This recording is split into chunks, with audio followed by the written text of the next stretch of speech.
see it in your mind, you cannot hold it in your hands. Ngayon, baka pa natin ng makabagbag damdamin na scripture. Anong sabi ng Proverbs 4:23? Anong sabi?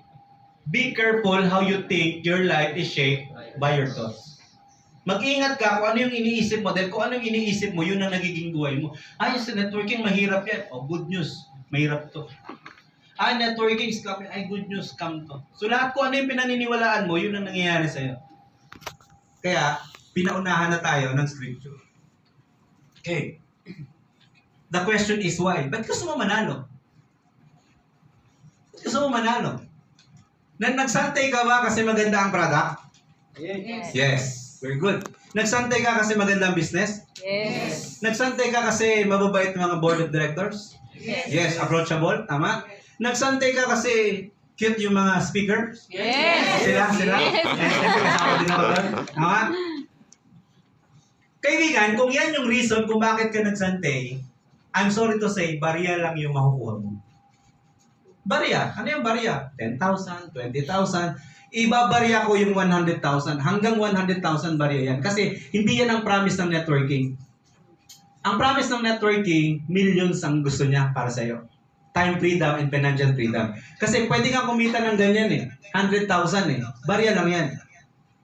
Kasi, yan yung mga decidido, di ba? Yung, alam mo yun, nakikinig na sa actual, nakikinig pa sa FB. Bilib ako dyan. Palakpakan natin. Mahihiya na yan sa susunod. Okay. Guys, tandaan nyo to. Pag ganun ang why mo, barya. Pero yung barya na yun, mas maganda naman yun. Compare mo naman sa 8 hours mo na work, na minimum. Tama? Partner, lakihan mo yung why mo. Ako, nanalo ako kasi ang why ko is my family. Ito yung dahilan. Kaya nung nasa Mindanao ako, uso ang bus bombing, uso ang Abu Sayyaf, uso ang Maguindanao na masakit. Wala akong pakialam sa kanila. Bumabiyahe ako, nakakita ako ng bus, umuusok. Sumasakay ako sa bus, binabato yung bus. Wala akong pakialam. Sabi ko, Lord, buhay ko, hawak mo. Sabi ko, kayo na pong bahala. Kasi kahit saan ka naman nandun eh. Tutulog ka, imagine mo, sinagasaan ka ng aeroplano. True. Paano nangyari yun? Wala, basta sinagasaan, malas ko. Tama? Sinagasaan ka ng aeroplano. Ito yung why ko. Ito yung iniiyakan ko pag bubiyahe ako. Ako guys, pinalaki ako ng tate at nanay ko na hindi nila alam, pinalaki nila ako sa takot. Pinalaki nila ako sa takot kasi hindi nila ako sinuportahan mag-aral, hindi nila ako in-encourage, etc. Para akong isang kabute na lumabas lang kami. Parang ganun. Namatay ang tatay ko at the age of, I think, hindi ako nagkakamali, 90 or what, ganun. Meron pa kaming bunso na parang ako ang tatay. Yung parang pag nanonood ako from the distance, sabi ko, tatay, nag-anak pa, paano ito pag-aaralin, etc. etc. Parang ganun, wala encourage.